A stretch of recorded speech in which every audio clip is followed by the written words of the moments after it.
you have to find the balance between hard work and enjoying the process.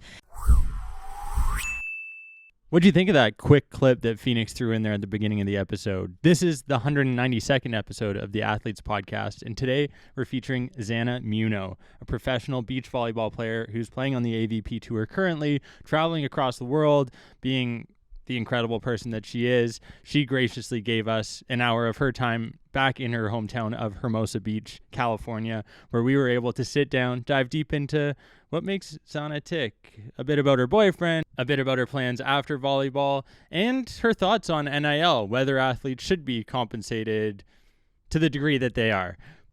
We'll leave the rest of that for your imagination and to listen to this full episode. I'd love to know what you think during this episode. So if you leave a comment with your favorite part, I would be very grateful if you're able to do that. It means the world to us, whether you're listening on Spotify, Apple, YouTube.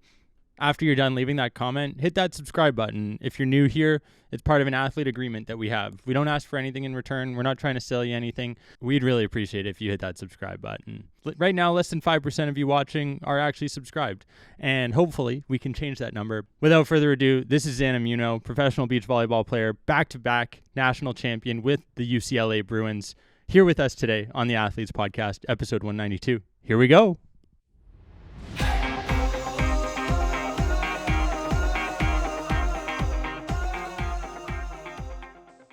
It's like, I think it's probably a decent place to start, Zana Muno. Yeah. I know it's not like maybe a super positive, upbeat spot, but like this is part of what we're trying to do here with the Athletes Podcast is highlight the ups, the downs, maybe where there's opportunities, room for improvement. Yeah. Sounds like there is on the AVP Tour. You just were in this weekend competing. I know you didn't have the result you were looking for, but we were just nearby. Phoenix was watching, saw the crowd cheering you on from your house. So fun. Thank you for coming on the Athletes Podcast. It's an honor to chat with you today. I'll let you start. Introduce yourself. Okay.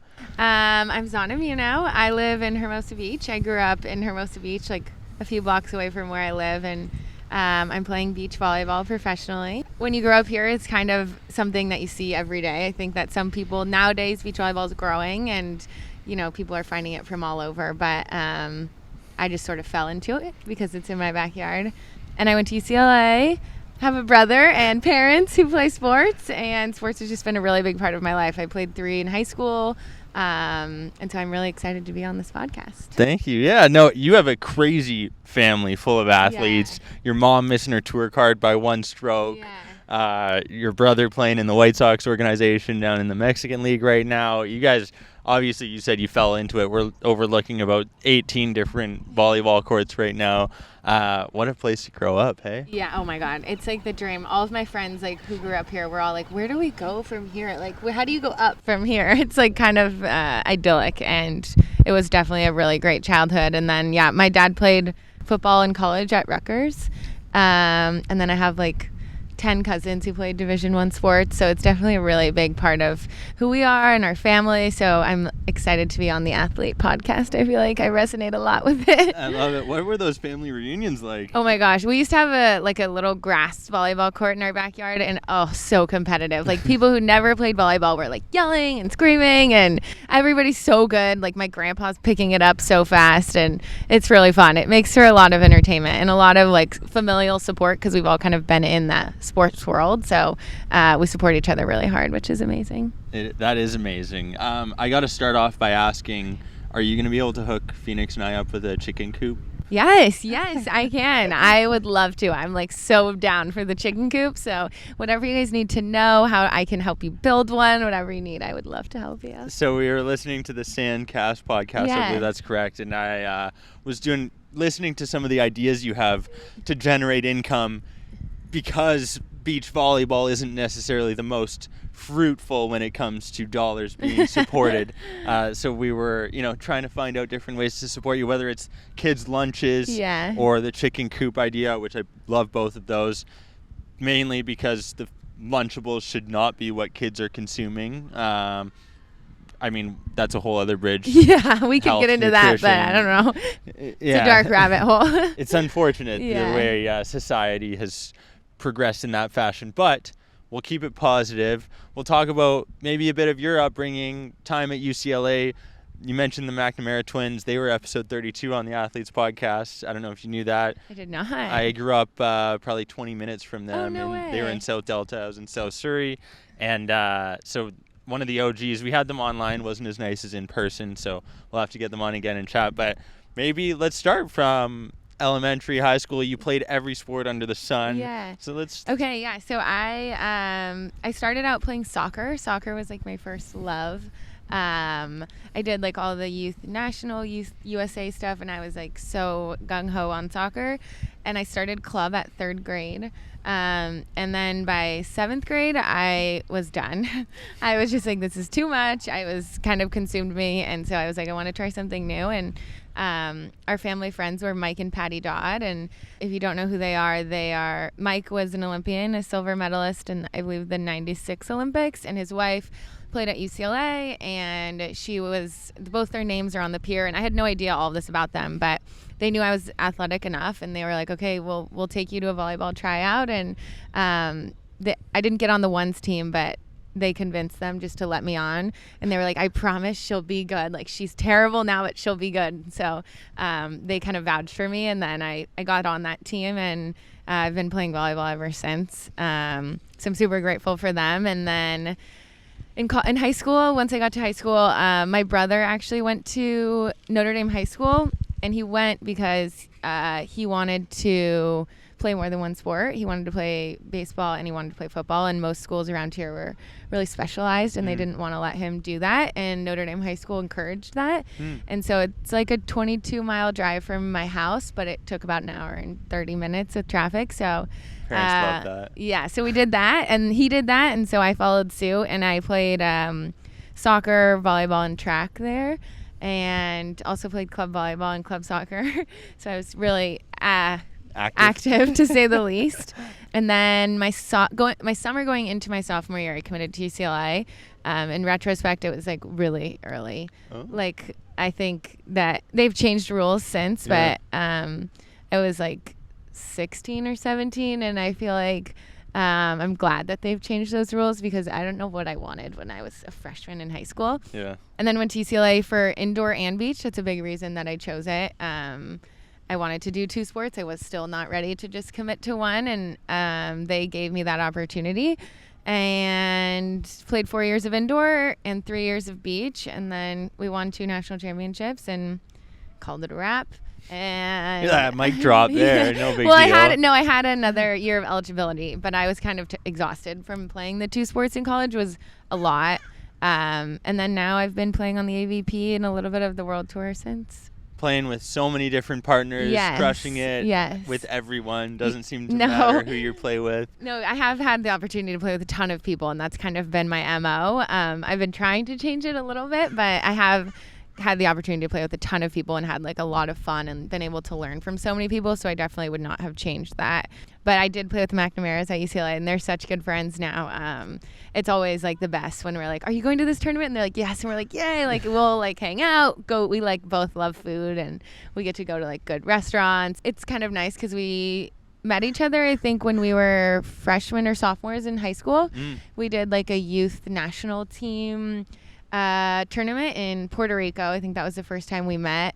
And so then we've been playing against each other since then, which has been quite a long time. And so just to like have these journeys that have kind of gone alongside each other, and we've really been in the trenches and in the highest moments together. And so we've created this great friendship, and now when we see each other, we can really like bond over all the things we've been through and where we're at. So it's really fun. Yeah, I feel like despite the fact that the sport doesn't pay super well, or is not yet, at least, maybe after this we're going to work on it, get some sponsor dollars behind it, but it does bring you to some amazing places. Oh my God, yes. And I've heard you talk about the fact that it's tough to be upset even if you don't perform the way you want to, because you're in incredible places like this and it's your backyard. Totally. Right? It does. It's part of the reason I love this sport. It is like this weird inner conflict sometimes. Like, we were just in Portugal. It's like somewhere I've always wanted to visit. And then we lost in the qualifier, and I was like devastated. It was not a cheap way to get, it was tough. And but then I'm like, I've always wanted to go here. So it's like, do I sit and feel sorry and sad and like really like resonate in this loss, or do I like go to the beach and like go like not party but like enjoy my life? And it's like kind of an inner conflict, but it's also like so magical. Like I've been to the Maldives, I've been all over the world, which has been the biggest blessing in my life, like being able to see so many cultures and places. I'm extremely grateful for, because I have never really left LA, and that's given me the opportunity to see other places and get a good perspective for the world. Yeah, I mean, you just saw Edmonton, Canada. Yeah, the dream, the spot, places, the do's and don'ts, where to go or not to. I mean, you did see Kelowna, though, so Yes. that's a nicer area. Your brother played for the Falcons, West Coast League. Kelowna is gorgeous, and I've been to Toronto, Kelowna, I think, and Edmonton. I think that's all of Canada I've been to, but I do want to see more. My family, we want to do Banff. Oh, so beautiful. That's on the plans. Canmore, Banff. Okay. It's beautiful. It's worth it. Yeah. We did a hike there, Tent Ridge. It was incredible. Okay. Lake Louise. Right, I've seen that. Yeah, that's gorgeous. Classic. Yeah. You got to come to Vancouver. That's amazing. I know. I want to visit the Twins. That's definitely on. I'm kind of shocked they haven't brought you up there. I know. It's kind of so rude disappointing. of them. Yeah, I feel know. like you got to give them a little. Yeah. little We'll nod. let them know. Yeah. They'll see this and realize they need to get you a flight up there right away. I'm curious, growing up here, spending all this time on a beach volleyball court, obviously playing AVP now, do you look back and you're like, do I wish I should have played soccer? Or it seems like you love this sport. No, though. Yeah, I would not change anything. I still have like a deep love in my heart for a lot of different sports. Like I still love track. And I still love soccer. I think I just love sports, and I love competing, and that's something I love about like my boy. We're both love to compete all the time and to be playful. And so we're always playing games every night, and we'll go play pickleball, or we'll go play paddle in Poland, or basketball in Turkey. And like, we're always playing. And so that is something that I'm grateful for him for. And I feel like I get my fix by just playing something all the time. Yeah, I feel like you and Micah are living the dream. Yeah, we do. Paddle in Portugal, pickleball Yeah. in Spain. Like, man, not a bad life. No, it's not. We've been really like in our like, we are so lucky phase, because like we really are so lucky. We like live such an incredible life, and don't get me wrong, playing professional sports is not a cakewalk, and there's tons of ups and downs, but in the grand scheme of life, we are both so fortunate, and we've both been like, okay, we need to just like count our lucky stars right now, and don't like, we are living the life. So yes, we are very lucky. Phoenix and I are trying to do something similar. We've been on the road for the past year, recording podcasts everywhere and anywhere, whether it's on the beach or, I don't know, on the side of a mountain in Utah. And we kind of are like frustrated at times because you're living the nomad life. Totally. It definitely base. has its ups and downs. Like right now, summer for us is like peak season. Like we're like living large. And then in winter, I'll be in Turkey by myself. I don't speak the language. I don't know anybody, and I train by myself in a random gym, and there's tons of highs and super grateful, but there are harder parts. Or like Micah's always complaining he doesn't have an address. He's like, where do I send things? Where do I put like my insurance card? Where do I send it to? Like these little things. Like I just would like an address that like I can always send mail to. So just little things like that, but it's worth it. There's a trade-off with everything.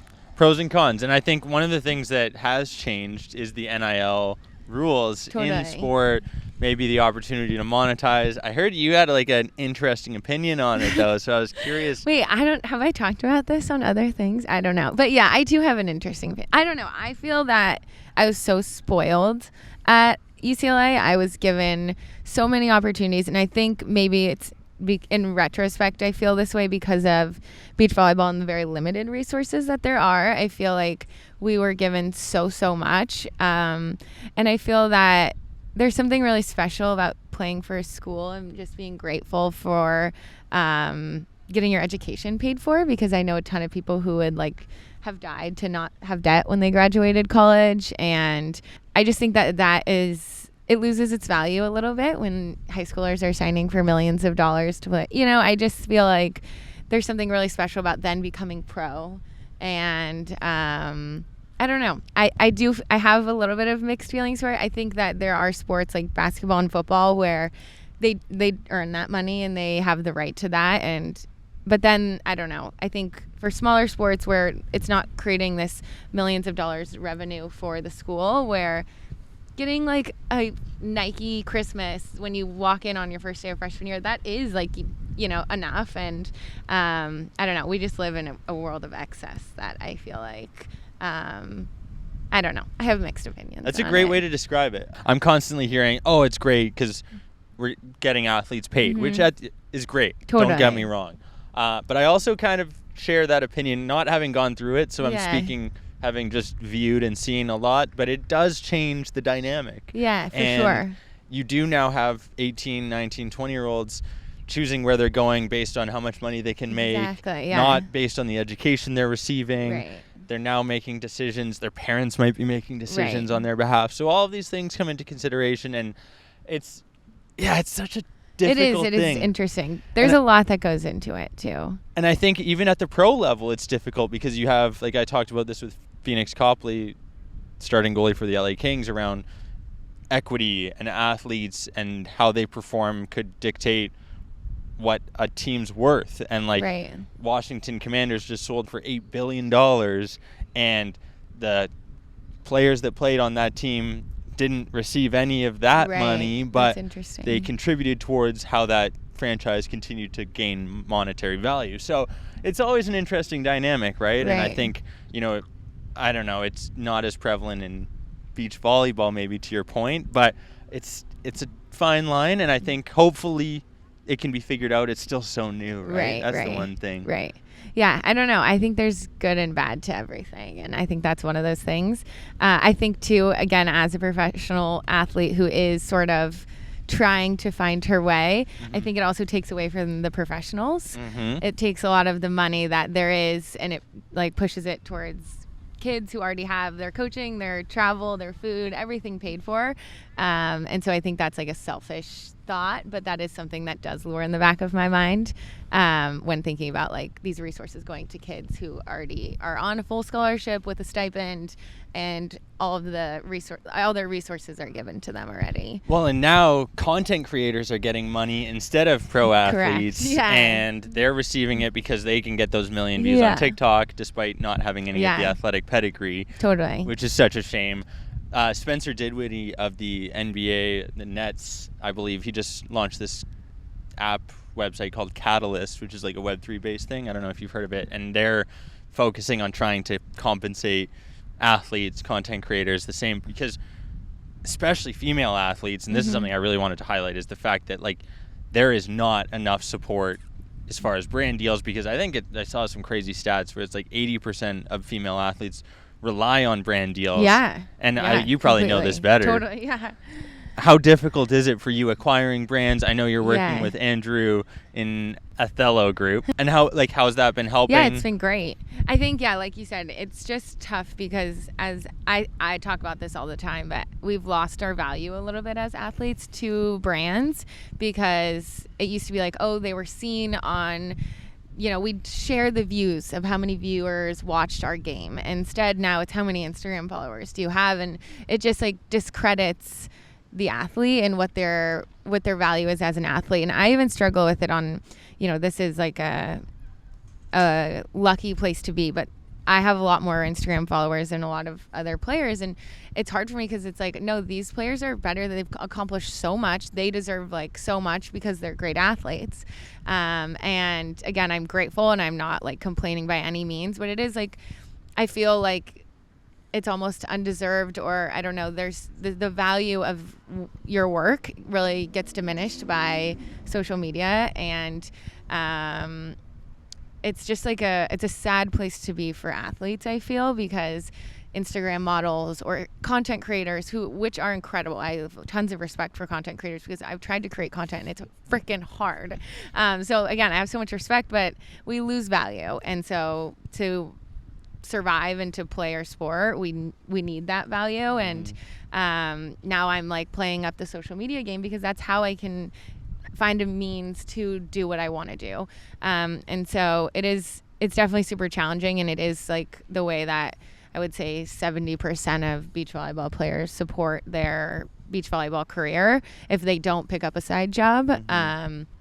And so, it's a interesting place in the professional sports world right now, because I've now spent, like, in the beginning I was like, I'm not doing social media because I'm an athlete and I want to focus on being an athlete, and that's not like my identity. But it's now like, okay, no, I gotta do this because if I want to be an athlete, I gotta do the social media side of it too. So yeah, I don't know, it's interesting for sure. It's weird. There's a couple points there. It is weird. I think you're being a little humble. You went from court 3 in college to now being arguably the best defender as far as U.S. volleyball players. But thank you. 7.4 digs per set, no big deal. Lead the AVP in digs percentage last year.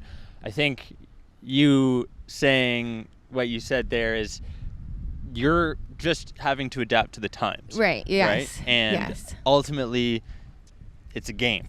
Totally, yes. Both on the court and off. Yeah. And you got to play the game. Totally, yes. So and I'm learning to play the game. I was resistant for a long time, but I'm in the game now. So what pieces of advice would you provide to young athletes, young beach volleyball players to get ahead of the game then? And what would you maybe recommend for them in the meantime so that they can get that head start? Let's take a minute here to talk about our sponsor, Rooted. Whether it's electrolytes, immunity, hydration, whether you're male, female, or expecting mother, we have the best product for you, and that's Rooted.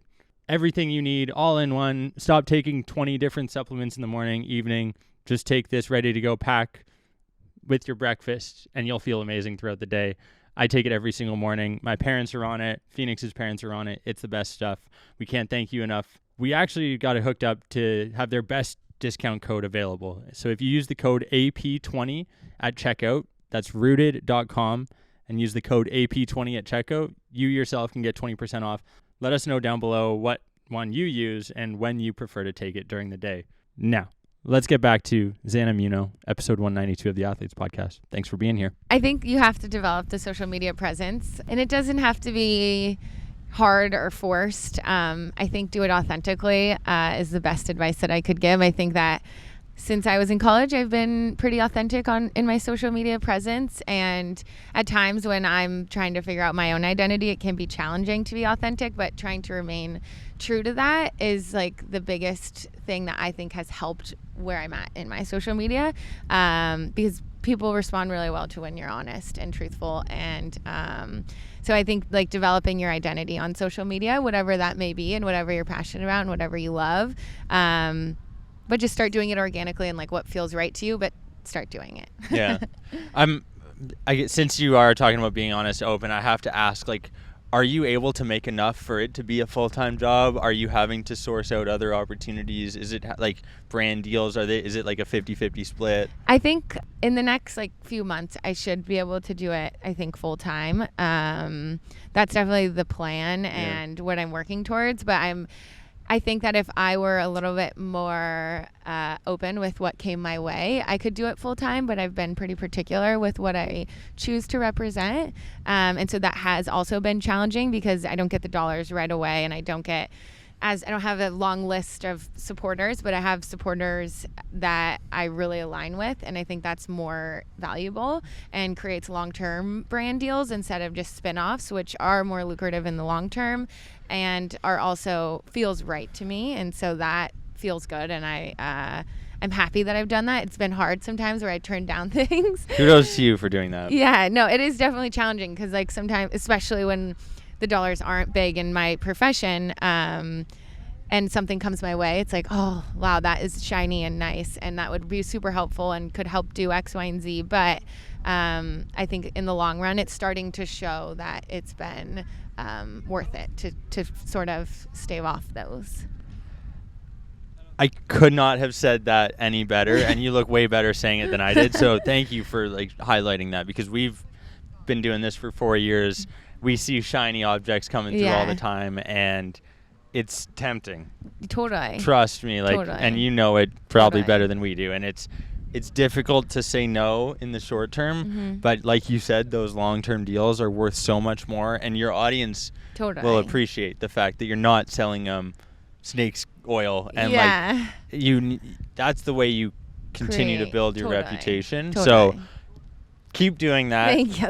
I promise it'll not work always out. easy for sure. But it's worth it, and I think that like it's so in line with what we're trying to do: educate, entertain, and inspire that next gen. Like that is the way that true athletes and athletes are going to be able to regain that power ultimately because, like you said, you have that one brand that you're working with from the beauty side. Yeah, Corsica Scents. There we go. I know we needed to highlight them, right? Yeah. Because that's, well, speak to that because that is a relationship that you have. Totally. And they're an all-natural beauty company, so they use completely, like, cruelty-free and completely natural products, and that's, like, something that I'm super passionate about, and I'm not into, you know, harsh chemicals or, you know, all of these terrible things that are in so many of our products. And even on the food side of things, like I've turned down a lot of different companies that their labels, I would never actually eat that product. And so that's something that I'm really passionate about. I'm very passionate about food. And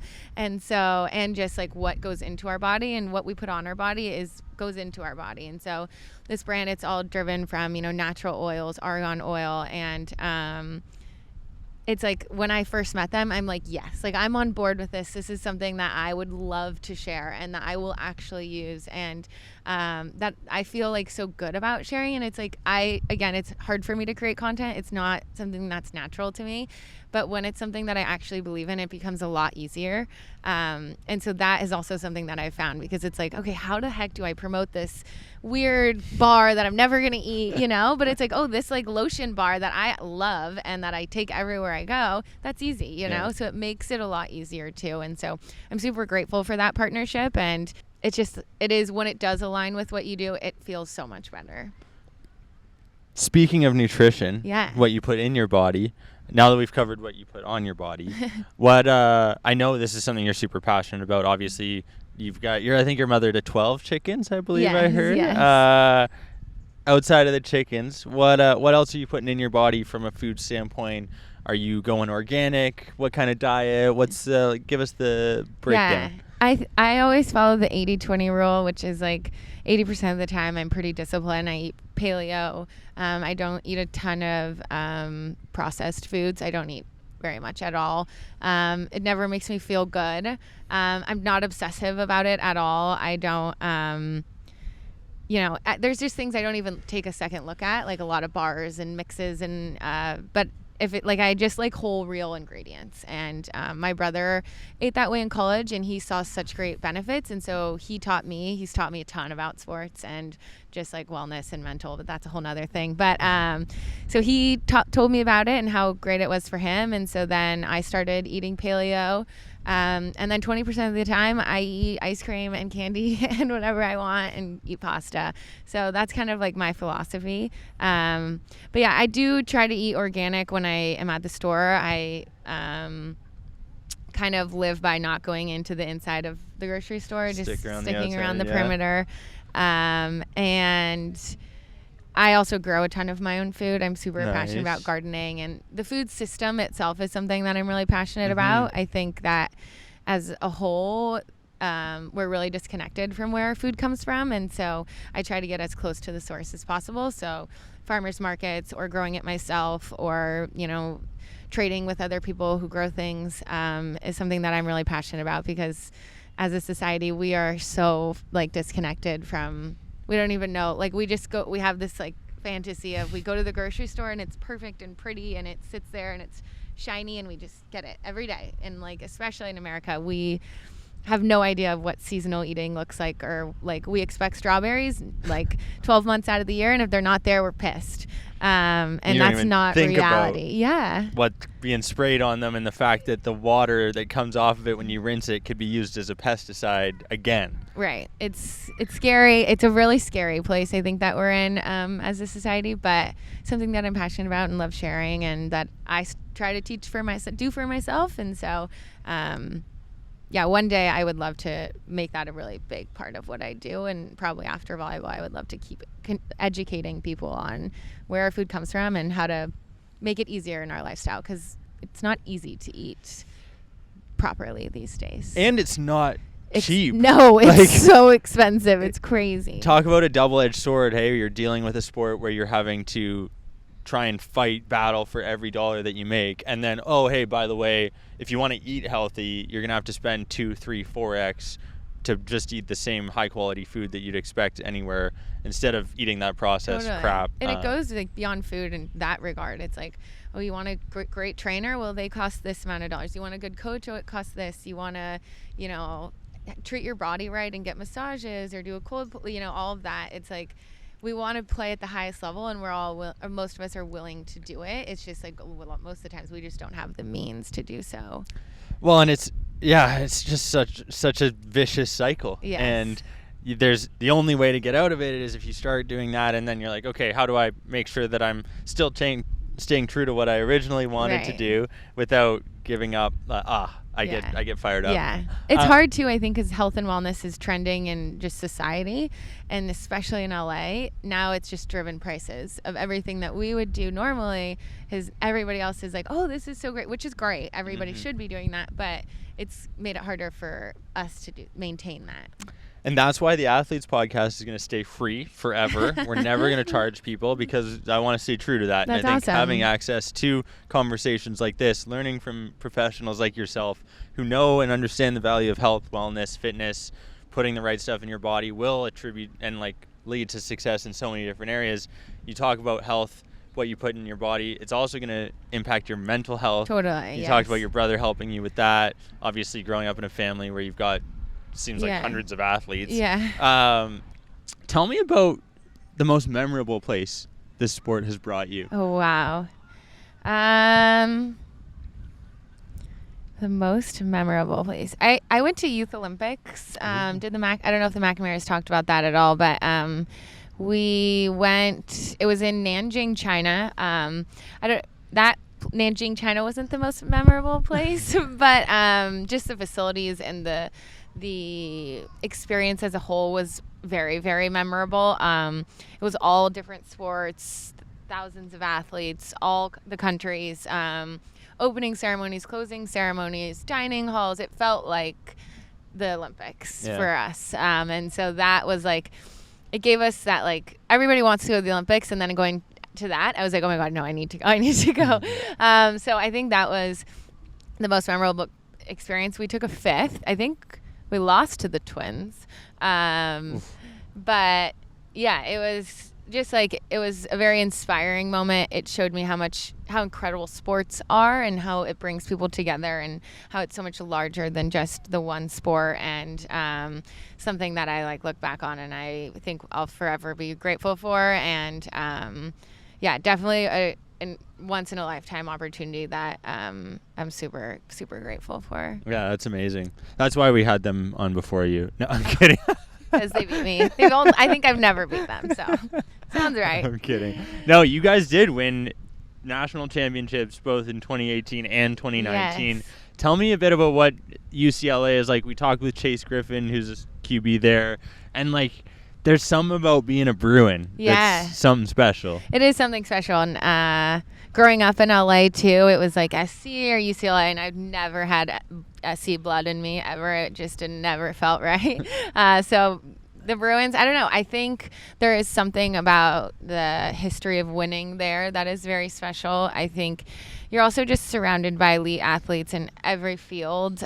You're surrounded by elite students as well. It's just as a whole, the community strives for greatness and excellence, and I think that surrounding yourself with that is very, very important and inspiring. And I'm super grateful for the relationships that I met within volleyball, but outside of volleyball as well. Other athletes, Micah, my boyfriend, played volleyball there, and also just all the different athletes that I met, as well as I was in a sorority and I met a ton of incredible women who are now killing it in their respective fields. And it's just people who are high achievers and doers. And that to me is kind of what UCLA is about. It's just about people who want to change the world, do things, and be great, and are going to work for it. And so that is what I feel like makes UCLA really special. Yeah, it's same vibes I get from everyone that I talk with. It's crazy. We should also let people know we had to transition because of the sun. Yeah. We didn't just want to get more comfortable. My back is hurting sitting on the bench. Yeah. We do have some questions from the audience that I have to bring up. Thank you for sharing that. Yeah, did you get any from? We did, okay, actually. Sweet. An incredible amount. Let's start with one that is from Masa Rajavec, and she asks, do you think that I can be a professional beach volleyball player, that is, if I am 5'5"? Yeah, totally. I think Kristen Ness is like the greatest example of that. And I'm all for hyping up other players on the tour because there's so many incredible women and athletes on the tour. But she's a beast. And I don't know how tall she is, but she's not that large. And she's just like mastered what she's good at. And I always speak to like, you don't have to have what somebody else has. You just have to do you and do it as best as you can. And she isn't jumping out of the gym and bouncing balls, but she does her so well. And so I think that if you're willing to like put in the work and to figure out what makes you you and how you can win doing that, then of course you can. Yeah, I completely agree, because you see athletes of all sizes getting out there, and at the end of the day, if you have the heart, if you have the desire, there's ways you can make it work. Totally. Lorena Cruz asks, do you have a dream partner? Ooh, oh my gosh. Yeah, but I don't know if I can. I mean, there's a lot of girls I would be like honored to play with. I got the opportunity to play in one tournament with Carrie Walsh. We were supposed to play the whole season together, but she got hurt, unfortunately. And that was definitely, obviously, my dream partner.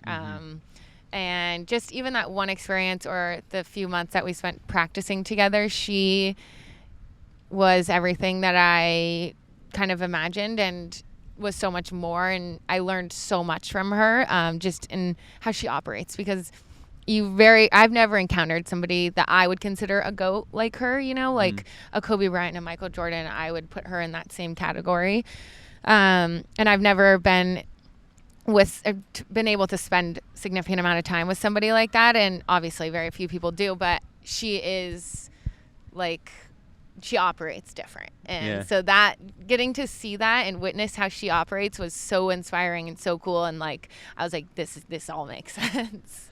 If there's one thing you could point out about how she operates, what would it be? I think just her, like, everything for her revolves around greatness and being the best and winning. And I think I'm a extremely competitive person, but winning doesn't drive everything that I do, and it drives her so deeply. And it goes far beyond the volleyball court, and that's what I've learned from her. It is like a way of life. And so I was super grateful for that experience, and that was definitely a dream partner. Yeah, I love that. Thank you for sharing. Yeah. PB Quinanola asks, how different is NCAA beach volleyball from professional beach volleyball? I think it's significantly different. I think that it's changing. I think when I was playing, it was still new, especially in my first couple years. By the time I was a junior and senior, it was a really high level. I mean, it was the whole way, but it is changing. It's becoming even more of a high level sport. I think the blocking and serving is the biggest two difference. I think there's tons of great defense and hitting and all of that at the collegiate level, but the blockers at the highest level are significantly stronger, which changes the game as a whole. It changes defense, it changes your offense, it changes everything. And then serving is another one of those things that's just a notch up at the professional level. So I think it's getting better, and these college girls scare me every day. I'm like, oh my God, they're so good. I'm like, but there is a difference, and it's changing, and the college girls are getting so darn good. It's wild. I heard you say on a previous interview that you loved playing defense, and that if you could play defense all the time, you would. Yes. I resonated with that as a hockey goalie and never being able to play offense, only strictly being like the last line of defense. What is it about playing D that you love? I think it's just like, it's all heart. Yeah. Like, it's just like it's you versus the puck or you versus the ball, like it's a little bit less like schematic and tactical, and it's just like hard on your sleeve. Like you gotta just balls to the walls, try and get that thing to not touch the sand. And I am like a heart on my sleeve type of person, so I feel like it just like it's a character like trait that it resonates with me. Yeah, I love that. I had to ask. I was like, this is we're on the same wavelength. KM, I'm assuming this is Kimberly 86. Oh, I was like, Kimberly Muno, that would be my fault. Yeah, she asked one. I'm not going to bring that one up. No, she said, do you have any future partner plans? I do not have any future partner plans. I think I played with Zana this season, and we had a great time. I don't think we'll be playing together anymore. We may, but for now, no future partner plans. Okay. Yeah. Good to know. Elizabeth Ray _T says, I love you. I just wanted to share that with you. Wow, thank you. I love you too. It seems like you have a great community. I have the best community. I'm like I swear, like I said earlier, I'm so lucky. I was like, just like the support that I have from the people that I'm close with and love, like so many people, because I did grow up here, but like the amount of people that come to Manhattan every year or Hermosa, like I cry every year because I'm like, how did I get so lucky? And like that people support me in this dream that I'm pursuing. And I definitely like in mid game, I'm like, okay, just chill for a second and like look around. Like this is so sick. And like, so I am very lucky. And to all my people, I'm very grateful for you. Yeah, how about that hurricane that we experienced, eh? Wait, what? The hurricane / earthquake? Yes, wild. There's weird things in the air these days, I feel like. I mean, it kind of was a regular rain day for Vancouver, so... Yeah, no, it was nothing here. Okay, no. I just had to make sure you were of the same... It kept saying, like, 29, 30 miles an hour, and we'd go outside, and I have, like, sunflowers, and they were, like... going like this. And I'm like, yeah, 32 for sure. I think given what had just occurred in Hawaii, there's probably a little concern for that. Yeah. So I shouldn't be too hard on the U.S., but yeah. We over-exaggerate. You said it, not Yeah. me. Hey, I just want to say thank you for sharing, being an open book, honest with our audience here, because I think that's important. I wanted to give you also some space to share that weekend. You brought it up, what it was like, obviously where you grew up competing here, but what were the emotions this weekend like going through? Obviously you're wearing your heart on your sleeve. I think that Lily, her wife, she's a Brazilian beach volleyball player, and she posted an Instagram recently, and it was she plays on the AVP as well, but she posted an Instagram talking about like one day you feel like you're like on top of the world, and the next day you like don't want to leave your bed. And I feel like that for beach volleyball is so true, because it's like this season has been super challenging in so many ways. It hasn't been my best on the court, and I've played in 4 international qualifiers, which for people who don't know, to get into a lot of these tournaments, you have to play in a qualifier. It's single elimination. You pay your way. It's one and done. If you lose, you go home. You make no money, and all of the expenses are on you. So I went to 4 international tournaments this year, and I lost in 4 qualifiers. So that's like been super challenging, and it hasn't been the best year. But then it's like I won on Stadium Court in Manhattan Beach, and I felt like I was like flying. And then the next day we lost 21-12, 21-13 to a team that I really wanted to beat, and it was just like, it is just like a kind of a roller coaster, and it was that high of like being able to play in front of my family outweighs the next day by tenfold. But when she posted about that, it just like hit so hard, because and so many people commented it. I think like every beach volleyball player liked it and commented on it, because we were like, damn, she said it, and she like said it so well, because it is, you feel like you're on top of the world, and then some days you're like, I can't do anything right. And so I feel like that's kind of been how my season has gone this year.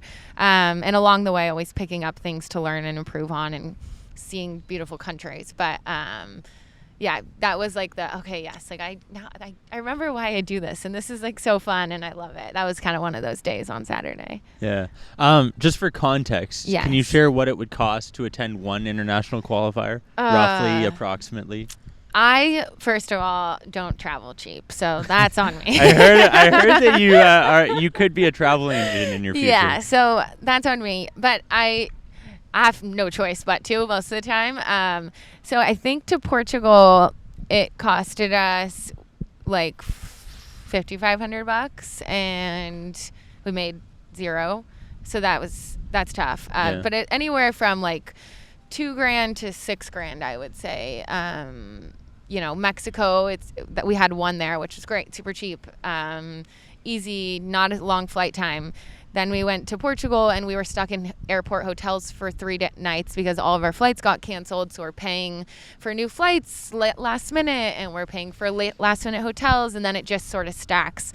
The other fun thing about a qualifier is you pay your way, and if you qualify, you get a hotel. But if you don't qualify, you pay for your hotel. And so we didn't qualify. Portugal is not like the cheapest place. And then it's also this pickle, like, do I buy a return flight and just bank on us making Sunday, or do I just wait and then buy a last minute super expensive flight? So and end up getting pulled into the black room because you're booking a flight 24 hours less, right? Exactly. You want to share that story? Yeah. Wait, which one? I heard Turkey? where you booked within less than 24 hours and they pulled you. I didn't know this, but I think because it was because Turkey's really close to the Middle East. When you buy flights 24 hours before the flight, it's like flagged. And so I was going to visit Micah and his team. Within his contract, I get a certain amount of flights. And so I was like, hey, can you buy me a flight for tomorrow? And so they bought my flight, and I get there, and they're like, hey, like, can you come with us? And they're like all like in their SWAT gear, and I go into this dark room, and they like question me for like 20 minutes about why I'm going, and I'm like, I'm just like going to see my boyfriend. But it ended up being no big deal. But I guess I don't know, people do sketchy things, so they got to do these protocols. Yeah, these AVP volleyball players are out here doing some dicey things. And they had all this info on me, like they were really doing research, and I'm like, I promise, I'm just like, I need to go see the guy. It's been too long. How is I guess, like, what is it like doing long distance at times? Oh my gosh, it's super challenging, but like also been the greatest thing, I think, for our relationship. I'm very needy and spoiled and codependent, and I think that we would not be where we are if we hadn't been forced to like figure out some of my own stuff on my own. So it definitely is really challenging at times, especially with a 12-hour time change. Damn. But we have found a way to make it work, and I think we're just so much more grateful for each other and for what we've put into this relationship. I always say, like, you have to love the person more than what the person can do for you. So a lot of times, like, they can't do all the things that you would like from them, but you have to like love them and be like invested in them. And so like for me, the first couple years I was not as invested in his like journey, and now I'm like, no, you can't come home, you got to do this, you got to, like, you really have to like love what they're, be invested. And so Micah does that for me. He coaches me. He's like, we watch film, and so we've both equally invested in each other's journey, that it's really made long distance a lot easier. Yeah, and you guys are training over 50% of the time together, right? Like, it's crazy the amount that I've heard you share that you're doing together from a training perspective. Totally, yeah. Like, I mean, we watch film together almost every night. Like, I've watched all of his Team USA films, and he watches my practice every day. So, like, we'll make dinner and then watch film together, and I don't offer him a whole bunch of feedback, but I'm like, great hit, honey. Hey, that's support, and sometimes that's what us guys need. Just a little. Girls, listen up. All they want to do is really just stroke the ego sometimes. No, I'm just kidding, Mike. I love you. Yeah. It feels good. Mike, I'm with you. Don't worry.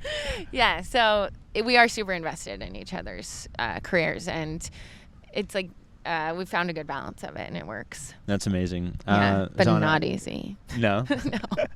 Like, the long distance is not easy. You just wanted to reiterate that. No, because it's so hard, and like, I don't want to like make it seem like it's rainbows and butterflies, because it's not all the time. This is kind of what we are trying to do on the Athletes Podcast, yeah. right? Is pro sport, relationships in it. It's not all is as glamorous as it seems on Instagram. Correct. And I think, as we continue to have more conversations like this, people will realize it, people will understand and appreciate it that much more, what you're doing. Zana Muno, thank you so much for coming on the Athletes Podcast. Yeah, thank you for having me. The way we wrap up every episode is we ask our guest what their biggest piece of advice would be for the next generation of athletes. And I'd love for you, as we overlook the Pacific Ocean here on Hermosa Beach, to share yours. Okay.